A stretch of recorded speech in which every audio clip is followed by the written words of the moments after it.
Bonjour à tous et à toutes, j'espère que vous allez bien. Vous êtes bien avec les Gilets jaunes constituants du 91 et nous sommes en live avec notre ami Youssef Indy. Youssef Indy, bonjour. Bonjour, vous m'entendez bien là? Alors, on va attendre que les abonnés arrivent. On a quelques likes. Oui, voilà, c'est bon. Donc, test son les amis. Donc, Gilets jaunes constituants du 91, nous sommes avec Youssef Indy. Nous avons le plaisir d'être avec Youssef Indy pour ce live ce matin. Test son les amis. Est-ce que vous nous entendez bien? Nous avons besoin de vos réactions. Est-ce qu'on nous entend bien, les amis? Est-ce que le son est bon? Voilà. Est-ce qu'on m'entend? S'il vous plaît, si vous pouvez répondre pour savoir si on nous entend bien. 1, 2, 1, 2. Est-ce qu'on nous entend bien? Ça a l'air de bien fonctionner. Ok. Voilà, donc on est parti. Donc si vous nous écoutez, si vous nous regardez, vous êtes la résistance. Donc avec les Gilets jaunes constituants du 91 et notre ami Youssef Indy pour nous parler deux choses aujourd'hui, Youssef. Oui. Nous parler déjà un petit peu comment tu verrais l'année 2020 qui débute. Et j'en profite évidemment pour te renouveler tous mes meilleurs voeux pour cette année 2020 et tous les meilleurs voeux à tous nos viewers et tous ceux qui nous suivent. Donc en fait voilà, comment tu verrais l'année 2020 qui arrive, sachant que si on tire un bilan rapide sur une trentaine de secondes, un bilan rapide sur l'année 2019, c'est l'année qui a vu émerger le mouvement des Gilets jaunes. Si on enchaîne avec fin 2018, avec novembre 2018, on a vu évidemment tout ce qui était question, comment dirais-je, on a vu la question donc, du RIC qui est apparu, le concept du RIC qui est apparu au sein des Gilets jaunes, sachant que c'était un concept qui était travaillé déjà en amont par des gens comme Étienne Chouard ou même par des think tanks qui travaillaient cette idée-là pour préparer la 6ème République, si on prend l'exemple de la France insoumise. Donc voilà, nous on a vu que c'était le RIC, on a vu que c'était un concept politique qui ne pouvait marcher qu'au niveau local, qu'à un niveau local, et pour nous, au niveau national, le RIC ne pouvait conduire qu'à une impasse. Donc nous, on a préféré travailler sur des sujets plus importants, parce que pour nous, on doit regagner notre souveraineté. On ne peut pas avoir de souveraineté politique sans souveraineté monétaire. Voilà pourquoi, en fait, on est arrivé à la conclusion que le sujet le plus important du moment, c'était la dette publique. Parce que dette publique, qui dit dette publique, dit création monétaire, et qui dit création monétaire, dit forcément souveraineté politique, chose que nous n'avons plus aujourd'hui, puisqu'elle a été confisquée par les oligarques financiers mondialistes. Donc, de ce fait, on arrive au début 2020. Comment vois-tu, Youssef, cette année qui vient, d'une manière générale pour les Gilets jaunes, et surtout pour notre pays? Déjà, le constat, c'est que le mouvement des Gilets jaunes s'est essoufflé dans la deuxième partie de 2019 et que ce qui a pris le relais, ce sont les mouvements sociaux, appuyés notamment par la CGT, concernant la réforme des retraites, l'opposition à la réforme des retraites. D'ailleurs, il faut se souvenir que Martinez, secrétaire général de la CGT, n'avait absolument pas apporté son soutien aux Gilets jaunes, bien au contraire, il les avait même condamnés. Et ce qui est intéressant, c'est que cette CGT, donc les syndicats qui sont en fait les auxiliaires du pouvoir, n'ont pas apporté leur soutien aux Gilets jaunes. Et par contre, lorsqu'il y a eu ce mouvement social contre la réforme des retraites, ils ont appuyé leur soutien à l'opposition à la réforme des retraites et des régimes spéciaux. Mais on voit bien là le jeu pervers des syndicats, c'est-à-dire qu'ils vont soutenir la lutte contre la réforme des régimes spéciaux. Ils vont appuyer la grève, ce qui a pour conséquence d'exaspérer la population française, notamment en région parisienne, qui est totalement bloquée, qui a des difficultés énormes, surtout pour ceux qui habitent en banlieue, pour se déplacer, aller au travail, rentrer chez eux, etc. Et par conséquent, là on a vraiment la stratégie du diviser pour mieux régner qui est appuyée, parce que qui est mise en avant, parce que ça ça conforte le gouvernement qui oppose, comme toujours, les pseudo-privilégiés donc des régimes spéciaux et le reste de la population française. Alors que ce qu'on aurait pu attendre des syndicats, c'est qu'ils jouent la carte de la convergence des luttes. Non pas seulement défendre les régimes spéciaux, mais défendre la société française dans sa majorité, c'est-à-dire apporter son soutien aux Gilets jaunes. Donc le bilan de 2019, il est celui-ci, c'est-à-dire une résurgence de la division des luttes, plutôt que la convergence des luttes, un essoufflement du mouvement des Gilets jaunes, mais ce qui ne signifie pas la résorption de la crise ou la fin de la crise. Disons que cette courte séquence novembre 2018, janvier 2020, c'est en fait, j'appellerais ça le premier acte de la crise. Voilà. On ne va pas parler de dizaines d'actes, c'est une courte séquence, parce qu'on dit oui, on en est à l'acte 40, 50, c'est pas ça qu'il faut voir. Il faut voir ça en tant qu'historien et se dire que ce qu'on vient de vivre, c'est une très courte séquence. On ne peut même pas appeler ça une séquence historique. C'est vraiment une courte séquence dans une séquence historique qui s'est ouverte et qui n'est absolument pas fermée. Elle est encore ouverte. Donc, comme je l'ai déjà dit depuis le début du mouvement des Gilets jaunes, cette crise est semblable à un mouvement de plaques tectoniques de longue durée. Et là, ce qu'on a vécu, c'est une première secousse, un premier séisme. Mais il va y avoir des répliques de plus en plus violentes. Alors, je ne suis pas médium, je ne sais pas exactement ce qui va se passer, mais ce que je fais, c'est que je continue à tracer les courbes sociopolitiques et historiques. Alors, ce qu'on peut penser, Youssef, c'est par rapport à ce que tu dis.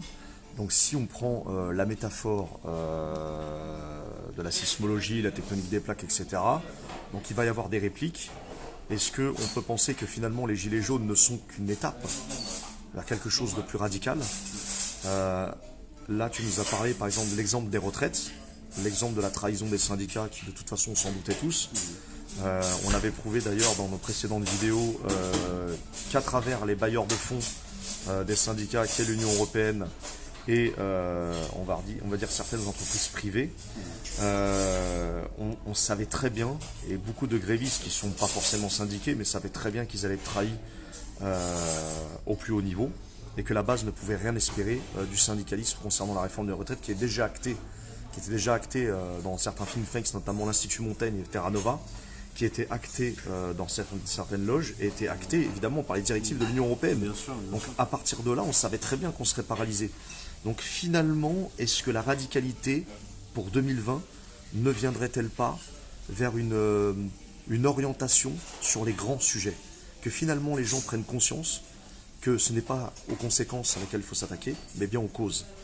Et que ce soit les retraites ou tout ce qui est sociétal, en vérité, ne servira à rien tant qu'on n'a pas résolu la crise, on va dire profonde, qu'a dit notre pays, c'est-à-dire ses structures, ses institutions, et donc finalement, in fine, la République, telle qu'elle est. Alors, en fait, parallèlement au mouvement des Gilets jaunes, ce qui n'a pas été analysé, ça a été l'objet d'une conférence que j'avais donnée en juillet-août dernier, l'été dernier, à Cannes, devant les Gilets jaunes de Cannes. Je parlais de la bataille culturelle, thème que traite aussi le géographe Christophe Guilluy.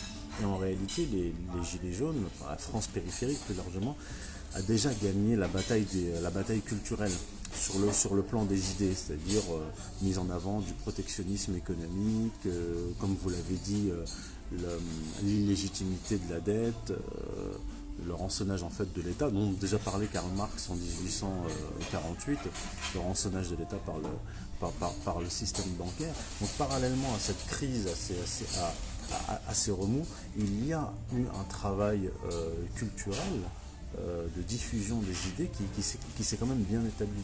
Dès lors que vous avez gagné la bataille des idées, vos idées, vos préoccupations, ceux de la France périphérique, sont mises en avant, il ne manque plus que le champion ou les champions, c'est-à-dire en parlant en termes grecs, c'est-à-dire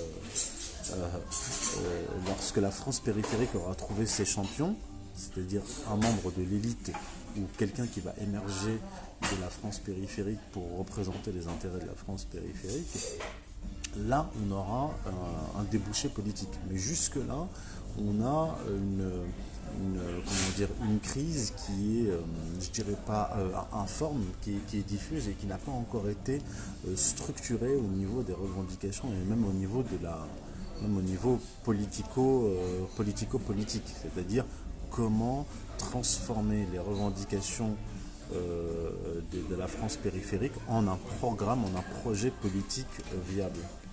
Alors, justement, si je peux me permettre, si tu veux ça, effectivement, nous ce qu'on pensait en fait, au niveau des Gilets jaunes et notamment Gilets jaunes constituants, c'est que pour arriver à que tout ce maillage se fasse sur le territoire national, pour arriver à que tout ça se structure, il fallait se rencontrer région par région, créer des cellules par département, qu'on puisse discuter et mettre sur la table des grandes lignes directrices. On ne peut pas répondre à toutes les revendications. À l'heure actuelle, c'est pas possible, on n'est pas assez nombreux, pas assez structurés, donc il nous faut des grands axes. Des grands axes d'orientation, des grands axes de travail. Et on voulait, nous, vraiment axer sur la création monétaire, la dette publique et les réseaux d'influence qui nous débouchent évidemment sur qu'est-ce que l'oligarchie française. Et tout ça remettra en cause évidemment les structures de la République en elle-même.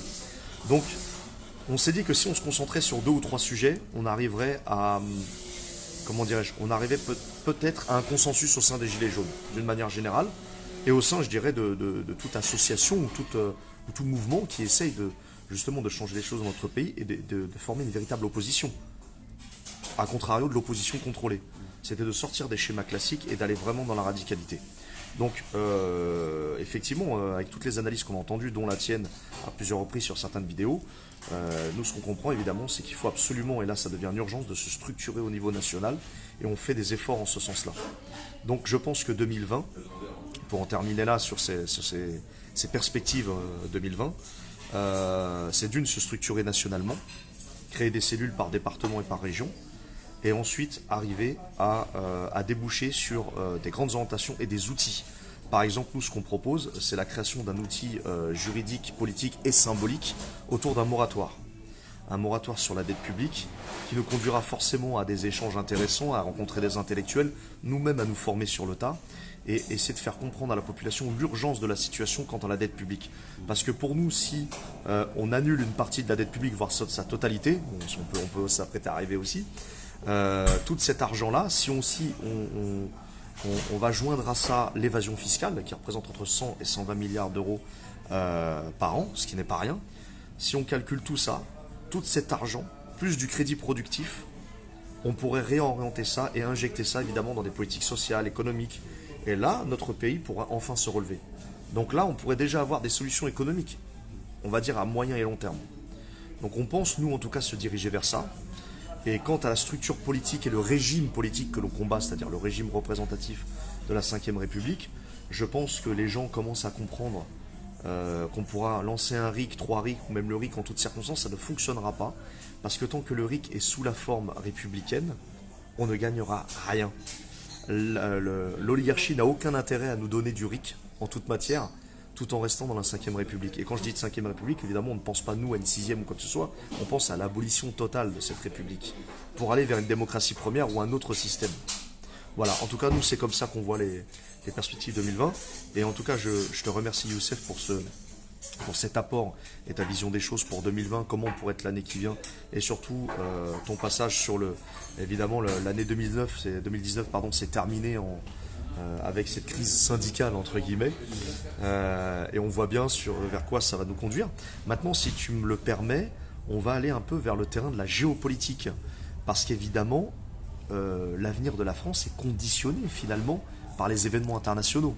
Et quelque chose, nous, qui nous alarme, c'est évidemment ce qui se passe au Moyen-Orient actuellement, parce que tout le monde sait que à partir du moment où le Moyen-Orient est en crise, c'est le monde qui est en crise, c'est le monde qui est touché directement ou indirectement. Donc là, il y a eu un événement récemment, il y a eu l'assassinat d'un général iranien, Qassim Soleimani, de son nom, qui dirigeait, on va dire, avec les gardiens de la Révolution, la brigade Al-Quds, c'est bien ça, donc qui était à la base mandaté pour combattre Daesh via des jeux d'alliance avec le Hezbollah et autres. Et pourrais-tu nous expliquer pourquoi cet assassinat par les États-Unis d'Amérique a fait tant scandale et pourquoi en fait on arrive à une telle situation? Alors la première chose qu'il faut dire, c'est que bon, effectivement le général Qassem Soleimani était à la tête de la brigade Al-Quds qui était chargée dans le corps des gardiens de la Révolution, chargée des opérations extérieures. Notamment, il a été le grand ennemi de Daesh, entre autres. Et pas seulement de Daesh, il était aussi l'ennemi principal d'Israël, Qassem Soleimani. Et il y a plusieurs sources qui rapportent, notamment récemment le journaliste, le grand reporter du Figaro, Thierry Oberlé, qui rapporte que ça fait plusieurs mois que les Israéliens, le Mossad, suit les déplacements du général Soleimani et qu'il a déjà avait essuyé plusieurs tentatives d'assassinat du Mossad, même au sein de l'appareil d'État militaire du renseignement israélien. Il n'y avait pas unanimité parce qu'ils voulaient l'assassiner, ils ont tenté de l'assassiner effectivement, mais ils avaient peur des représailles directes, notamment du Hezbollah sur Israël. Et finalement, comme très souvent dans l'histoire israélienne, c'est un tiers, et là en l'occurrence les États-Unis, qui ont assassiné le général Soleimani pour le compte d'Israël. Alors comment ça s'est passé? Il y a eu plusieurs enquêtes qui ont été menées par Reuters notamment et CBS News, médias américains, qui rapportent que ce sont des agents de la CIA qui travaillent pour la CIA à l'aéroport de Damas et à l'aéroport de Bagdad, qui ont donné toutes les informations nécessaires aux États-Unis, à l'armée américaine, pour assassiner le général Qassem Soleimani. Et d'après CBS News, les informations complémentaires qui ont permis son assassinat venaient du Mossad, donc le service de renseignement israélien. C'est pas moi qui le dis, c'est CBS News. D'autant plus qu'il avait pris ses précautions, le général Soleimani. Il n'avait pas pris cette fois-là son jet privé, il rentrait de Damas.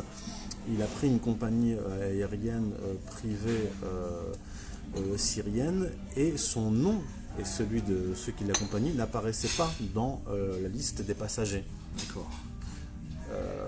Par conséquent, ce sont des agents travaillant pour la CIA qui ont donné toutes les informations nécessaires. Et actuellement, des gens qui travaillent, soupçonnés de travailler pour la CIA, qui travaillent à l'aéroport de Damas et à l'aéroport de Bagdad, C'est surprenant, ça. sont interrogés par les services de sécurité syriens en Syrie et les services de sécurité irakiens en Irak, donc à Bagdad. Donc effectivement,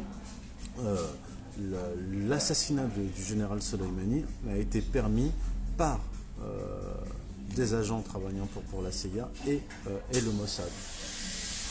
Alors, c'est assez surprenant en fait finalement ces informations-là parce que on se dit que bon, c'est peut-être normal sur le plan géopolitique et sur la question de sécurité intérieure et des services secrets israéliens d'essayer d'avoir des agents sur place au sein même de la Syrie libre et souveraine de Bachar al-Assad. J'imagine que évidemment les services surprenant. voilà, C'est leur travail. j'imagine que les services syriens ont dû réagir immédiatement en sachant qu'il y a des possibilités qu'ils aient des taupes au sein de leur service pour avoir livré le général Soleimani. Mais du coup, Youssef, quelle est la suite finalement? Quelles sont les conséquences sur la géopolitique mondiale suite à cet assassinat? Alors, les conséquences sont à relativiser. Parce que si on observe ce qui s'est passé par la suite, parce que juste après l'assassinat du général Soleimani, les Iraniens ont frappé 2 bases militaires en Irak qui abritent les forces américaines. D'accord ? Premièrement, il y a eu, d'après les Iraniens, il y a eu 80 morts, mais d'après les Américains, il n'y a eu aucun mort. Ces bases ont été vidées. C'est pas étonnant parce que les Iraniens ont prévenu les autorités irakiennes qu'elles allaient frapper et elles leur ont dit quelle base elles allaient frapper. Donc, renseigner les autorités américaines, renseigner les autorités irakiennes, ça signifie prévenir l'armée américaine. Et alors là, on va se dire, mais c'est surprenant, c'est pas du tout surprenant, c'est même devenu habituel au Proche-Orient.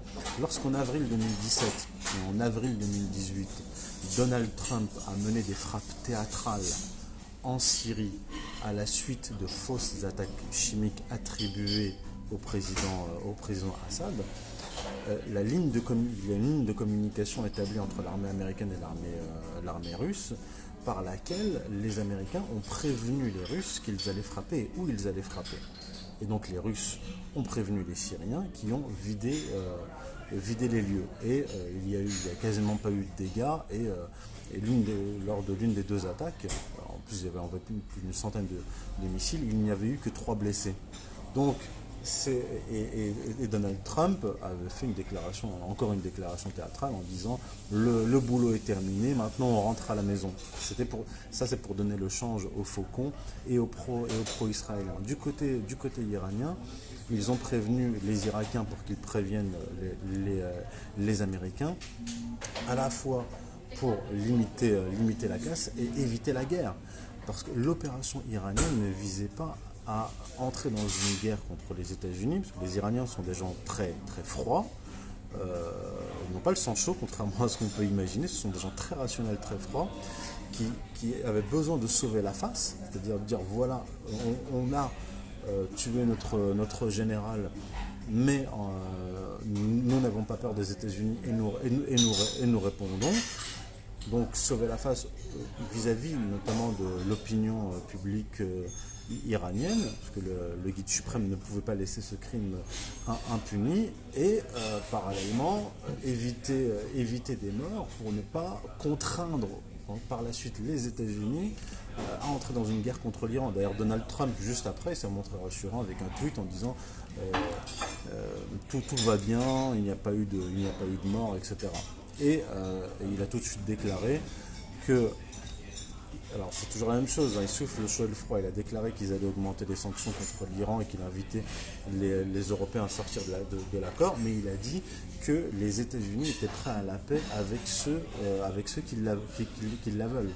Et d'ailleurs il avait tweeté, un message quelque peu subliminal, il avait tweeté « L'Iran n'a jamais gagné une guerre, mais n'a jamais perdu une négociation ». Bon, déjà factuellement c'est faux, parce qu'il y a eu la guerre Iran-Irak que les Irakiens n'ont pas gagné. Mais c'était une façon de dire le terrain sur lequel on doit aller, c'est celui de la négociation. Donc de son côté, Trump, ce qu'il a fait, c'est qu'il a réjoui les faucons en tuant Soleimani. Alors tu peux nous rappeler pour les viewers ce qu'est un faucon, les néoconservateurs? En fait, les faucons s'opposent aux colombes. Disons que les colombes américaines sont plutôt des isolationnistes qui veulent se retirer des terrains extérieurs, notamment et surtout de guerre. Et les faucons, ce sont les va-t-en-guerre américains. Et les faucons sont très souvent effectivement des néoconservateurs. Et le noyau du néoconservatisme américain, d'après les spécialistes américains, est juif pro-israélien. Voilà, le noyau dur. Donc, que la France soutient, puisqu'évidemment le gouvernement Macron a toujours soutenu finalement ces néoconservateurs. On voit bien les liens oligarchiques, notamment à travers des think tanks comme le Cercle de l'Oratoire, la Revue des Deux Mondes, etc. Alors, on sent bien cette présence atlantiste. C'est même avant Macron, et cette implantation néoconservatrice s'est véritablement accentuée sous Nicolas Sarkozy. Macron lui-même est plus dans la tendance LGBT Rothschild, donc LGBT banque, plutôt que faucon néoconservateur et pro-israélien. Lui-même n'est pas particulièrement pro-israélien. D'ailleurs, il a refusé 4 invitations en Israël, ce qui lui vaut quand même une certaine animosité des réseaux pro-israéliens. Mais bon, revenons-en à ce qu'on disait.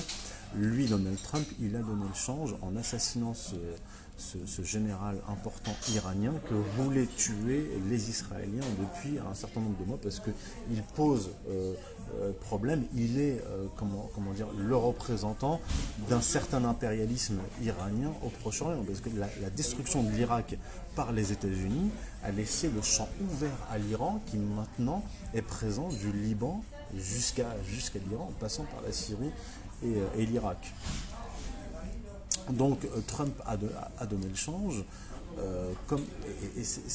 On peut aussi faire le parallèle avec ce qui s'est passé avec les pétroliers. J'avais écrit une série d'articles, la Russie, les États-Unis, la Russie et Israël sur l'échiquier géopolitique, où j'analysais aussi la crise des pétroliers. Il ne faut pas oublier que c'est exactement la même chose. On nous dit Trump dit et Pompeo nous disent qu'ils ont assassiné Soleimani parce qu'il préparait des attaques contre le personnel américain.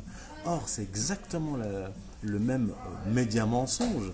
L'année dernière, en juin 2019, les Américains, avant l'attaque des pétroliers, avaient déclaré que les Iraniens préparaient des attaques contre les États-Unis, les intérêts américains au Proche-Orient. Or, cette information-là vient, et je l'ai rapporté dans mon article source à l'appui, vient du Mossad israélien, qui a été transmis à l'ex-conseiller à la sécurité nationale, John Bolton, qui est un faucon, homme des Américains, qui s'est entretenu à la Maison-Blanche avec un représentant de la sécurité israélienne et qui lui a transmis ces pseudo-informations quant à des attaques iraniennes contre des intérêts américains dans le Golfe. Et quelques semaines plus tard, il y a eu cette attaque des pétroliers attribuée à l'Iran, alors qu'il n'y a aucune preuve. Toutes les informations qui ont été apportées à l'époque, l'année dernière, sont fausses. Donc, et l'on a poussé Donald Trump à attaquer l'Iran suite à cela. Et ils étaient prêts, les Américains, à frapper l'Iran. Et Trump, contraint encore une fois par le lobby pro-israélien et les faucons, a fait des déclarations virulentes vis-à-vis de l'Iran en juin juillet, disant vous allez voir, etc., on va répliquer. L'attaque était prête. Les Américains, l'armée américaine allait frapper et à la dernière minute, 10 minutes avant, Trump s'est retiré. Et puis par un canal omanais, Trump a fait passer un message aux Iraniens leur disant qu'il ne voulait pas la guerre avec eux et qu'il voulait plutôt une négociation. Donc il faut bien, c'est pour ça que concernant Trump, il ne faut pas être en géopolitique en général, il ne faut pas être ni pro ni anti, mais observer les faits. Et concernant Trump, il ne faut absolument pas se fier à ses déclarations. Les déclarations de Donald Trump ne disent rien quant à sa politique. Il faut bien évidemment lire et écouter ce qu'il dit, mais il faut voir sur le terrain les décisions qu'il prend et voir dans son entourage.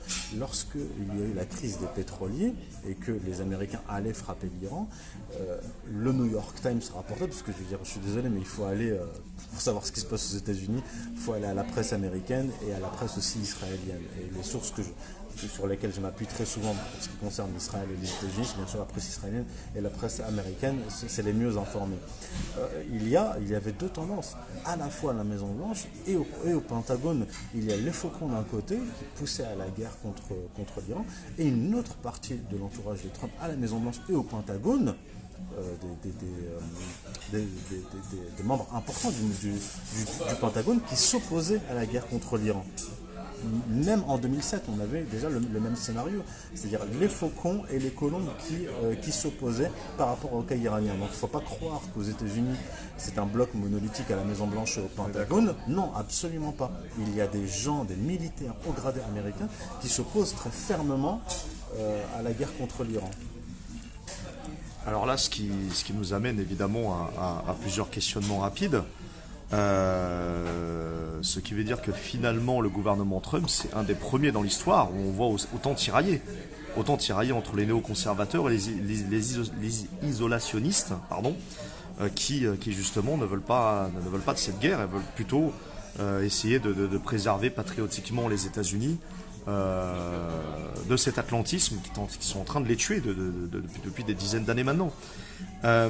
Maintenant, revenons à un fait, Youssef, en 2017, un retour en 2017, parce que là ça concerne toujours la Syrie et quelque part indirectement l'Iran, mais directement la France, pour le coup.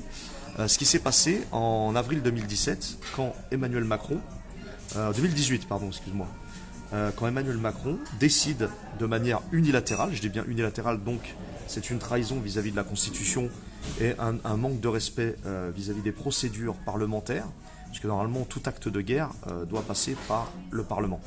Il y a eu des tirs de missiles français sur des bases syriennes, s'appuyant sur de fausses allégations, sur de faux rapports, notamment sur une fameuse attaque pseudo-chimique à la Ghouta en Syrie. Et d'après toi, Youssef, est-ce que finalement ce qu'a fait Macron à l'époque, parce que là ça intéresse pour le coup tous les gilets jaunes, et on s'est posé nous la question, on avait recensé, tout comme l'avait fait Asselineau et d'autres d'ailleurs, on avait recensé il y a quelques mois de ça, la liste des trahisons de Macron au niveau international qui normalement devrait faire de lui un président destitué. Que peux-tu nous dire sur cet événement qui a eu lieu en 2018? D'ailleurs, tu citais Trump, puisque Trump aussi avait frappé tout comme Macron.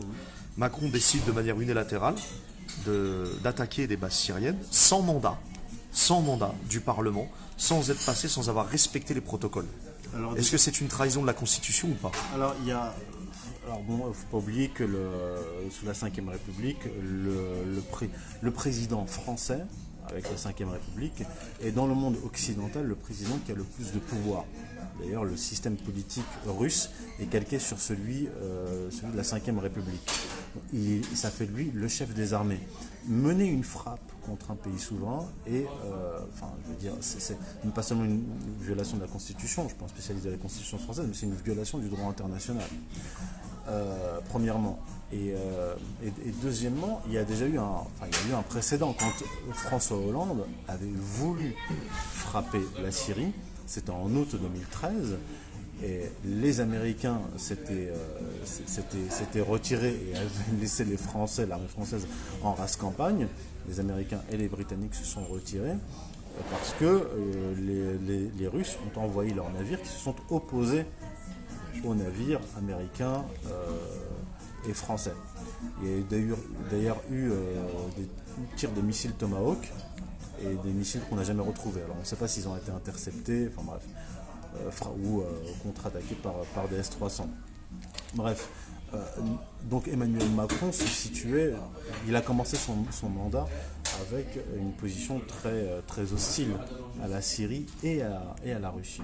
Mais depuis, il s'est très largement calmé. Il parle de partenariat avec la Russie. Il fait beaucoup moins, si ce n'est plus de déclarations contre le président syrien Bachar el-Assad. Et il avait déclaré l'été dernier que sa politique était entravée par l'État profond, notamment au Quai d'Orsay. Donc, ce qu'a fait Emmanuel Macron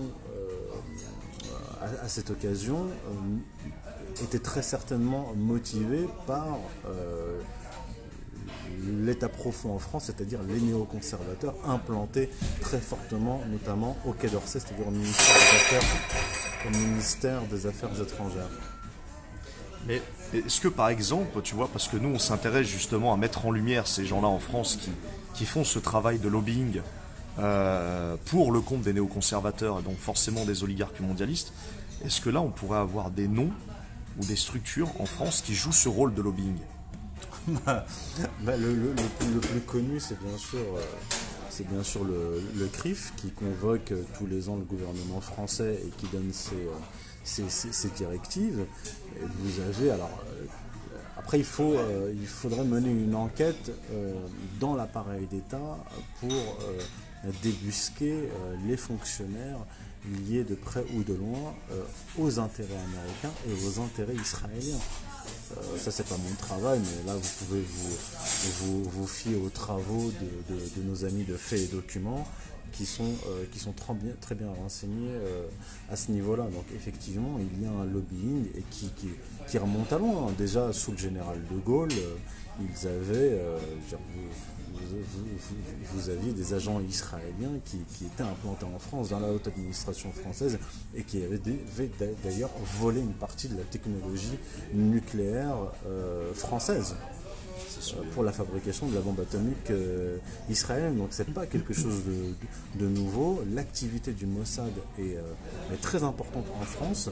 Ça a été même, le chef de la DGSI l'avait déclaré, et c'est pas n'importe qui s'en est fait l'écho, c'est le grand reporter du Figaro, Georges Malbruno, qui avait déclaré dans un tweet en 2015, une semaine après les attentats du 13 novembre, en disant que le Mossad a une implantation importante en France et il ne faut pas la renforcer,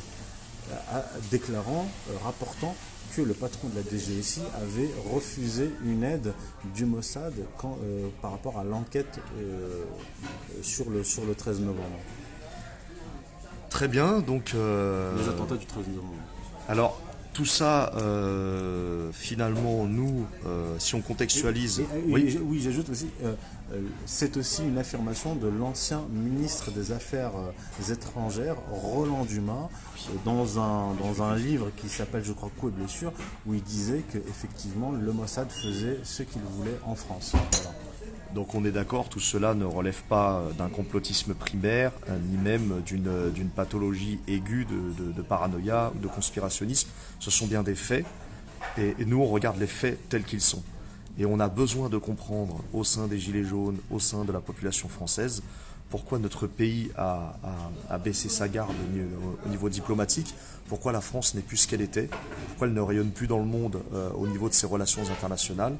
Et nous, justement, on essaie de mettre en lumière, pour faire comprendre aux Françaises et aux Français, que si on veut changer les choses dans notre pays, il faut d'abord comprendre les causes profondes. Et dans les causes profondes, on a des forces de réseau, des forces d'influence, qui fait un travail de lobbying assez considérable depuis des dizaines, des vingtaines, voire bonne cinquantaine d'années en France. J'ajoute que l'ancien président israélien maintenant qui est mort, Shimon Peres, était à l'époque, dans les années de Gaulle, il avait son bureau en France, au cœur de la haute administration française, Shimon Peres. Alors ça c'est intéressant. Alors les amis, justement, pour retrouver toutes les informations, les études, la prospective et les analyses de notre ami Youssef Indy, nous vous recommandons évidemment ce bouquin, donc son dernier livre, donc Chronique du sionisme, aux éditions Contre-Culture, donc avec ma foi, une jolie page. Une jolie couverture. On peut l'interpréter à souhait. Oui. Chacun fera l'interprétation qu'il souhaite. Donc voilà, franchement, je vous le conseille. C'est un ensemble d'articles que tu as écrits depuis 2016. De juillet 2015 à 2015, juillet 2019. Pardon. 2015, voilà. À juillet 2019. Voilà. 4 années d'analyse géopolitique. Donc d'analyse, de prospective et, en géopolitique. Et les amis, sachez que si on ne comprend pas ce qui se passe au niveau géopolitique, on ne pourra pas comprendre l'influence considérable que la France subit depuis des années. Et si on veut changer notre pays, évidemment, il va falloir aussi changer notre manière de voir les relations internationales avec nos amis de tous les pays. Et il faut donc réagir et créer dans le futur des institutions qui nous protégeront, qui protégera notre souveraineté. Et donc pour protéger notre souveraineté, il faut d'abord retrouver notre souveraineté monétaire pour avoir notre souveraineté politique. Voilà les amis, sur ce nous allons vous laisser en espérant que vous avez passé un agréable moment avec nous et en compagnie de notre ami Youssef Indy. Et on vous dit à la prochaine. À bientôt.